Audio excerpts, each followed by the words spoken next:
ৰঙিয়াত 5 দফীয়া দাবীৰে খণ্ড উন্নয়ন বিভাগ কাৰ্যালয় ঘেৰাও সহস্ৰাধিক লোকৰ 2021-22 বিত্তীয় বৰ্ষত প্ৰধানমন্ত্ৰী আৱাস যোজনাৰ অধীনত লাভ কৰা গৃহ অনুদানৰ MGNৰেগাৰ জৰিয়তে 22,000 টকা বহু লোকে নোপোৱাৰ অভিযোগ আজি খণ্ড উন্নয়ন বিভাগ কাৰ্যালয়ত ঘেৰাও কৰে। মূল্য বৃদ্ধিৰ প্ৰতি লক্ষ্য ৰাখি প্ৰধানমন্ত্ৰী আৱাস যোজনা গৃহৰ পুঁজি 3 লাখ টকালৈ ধাৰ্য কৰক। বৃদ্ধি কৰক। ইনকিলাব জিন্দাবাদ। CPIM জিন্দাবাদ।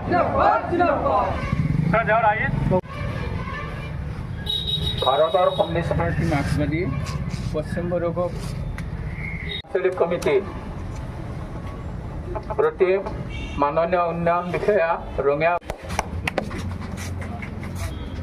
প্ৰিয় কমৰেড বন্ধুসকল, আপোনালোকৰ যি 5 দফীয়া ইয়াতে দাবী দিছে সেই দাবীখিনি আমি নিশ্চয় যিমান দূৰ পাৰোঁ আমাৰ খবৰ পৰা আৰু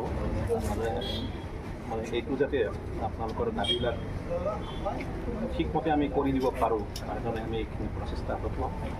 ইফালে আকৌ চৰকাৰে ৰেচন কাৰ্ডপ্ৰাপ্ত সকলো মহিলাক অৰুণোদয় আঁচনি অন্তৰ্ভুক্ত কৰাৰ সিদ্ধান্ত লৈছে যদিও আজিলৈ ফলপ্ৰসূ হোৱা নাই বহু মহিলাৰ ক্ষেত্ৰত। খাদ্য সুৰক্ষা আইনৰ পৰা বঞ্চিত দৰিদ্ৰ লোকসকলকে ৰেচন কাৰ্ড দিয়াৰ ব্যৱস্থা কৰিবলৈ আহ্বান জনায় এইসকল লোক। MGNৰেগাৰ শ্ৰমিকৰ দৈনিক মজুৰি 100 টকালৈ বৃদ্ধি কৰি বছৰি 200 দিনৰ কাম দিয়াৰ বাবে দাবী উত্থাপন কৰে। ইফালে মূল্যবৃদ্ধিৰ বাবে প্ৰধানমন্ত্ৰী আৱাস যোজনাৰ ধনৰাশি 3 লাখলৈ বৃদ্ধি কৰাৰ দাবীত খণ্ড উন্নয়ন বিভাগৰ জৰিয়তে মুখ্যমন্ত্ৰীলৈ স্মাৰকপত্ৰ প্ৰদান কৰে। আৱাস যোজনাৰ যিবিলাক মানুহে ঘৰ পাইছে তেওঁলোকে তাৰে ভিতৰত 22,000 টকা এটা MGNৰেগাৰ পইচা আছে। এই পইচাটো তেওঁলোকক আদায় দিয়া নাই আৰু সেইটো আমাৰ BDO কাৰ্যালয়ৰ পৰা আদায় দিব লাগে। উন্নতি পলমে সেই পইচাখিনি আদায় দিব লাগে। এই দাবীত আমি উত্থাপন কৰিছোঁ 1 নম্বৰ।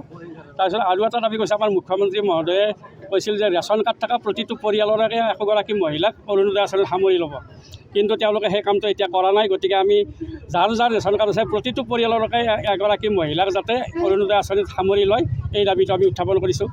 তাৰোপৰি এটা দাবী হ'ল যে এতিয়া মূল্য বৃদ্ধিৰ দিনত 2011 চনৰ মূল্যমতেই এই ঘৰবিলাকৰ পইচা আবণ্টন কৰা হৈছে। এতিয়া যিহেতু যথেষ্ট মূল্য বৃদ্ধি হৈছে, এতিয়া এই মূল্য গৃহৰ যি পুঁজি এই পুঁজিটো 3 লাখ টকালৈকে বৃদ্ধি কৰিব লাগে এই দাবীটো আমি উত্থাপন কৰিছোঁ।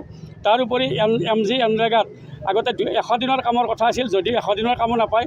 আমি দাবী কৰিছোঁ যে 200 দিনৰ কাম দিব লাগে আৰু তাৰ মজুৰিটো 600 টকালৈকে বৃদ্ধি কৰিব লাগে এই দাবীটো আমি উত্থাপন কৰিছোঁ।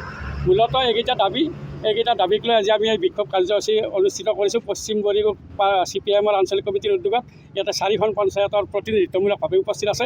ইয়াৰ পিছত আমি ৰঙিয়া খণ্ড উন্নয়ন বিষয়া কাৰ্যালয়ৰ অন্তৰ্গত সমুদায় পঞ্চায়তৰ পৰা মানুহ আহি ইয়াতে আমি বিক্ষোভ কাৰ্যসূচী অনুষ্ঠিত কৰিম। এইখিনিয়ে আজিৰ বিক্ষোভৰ মূল দাবী।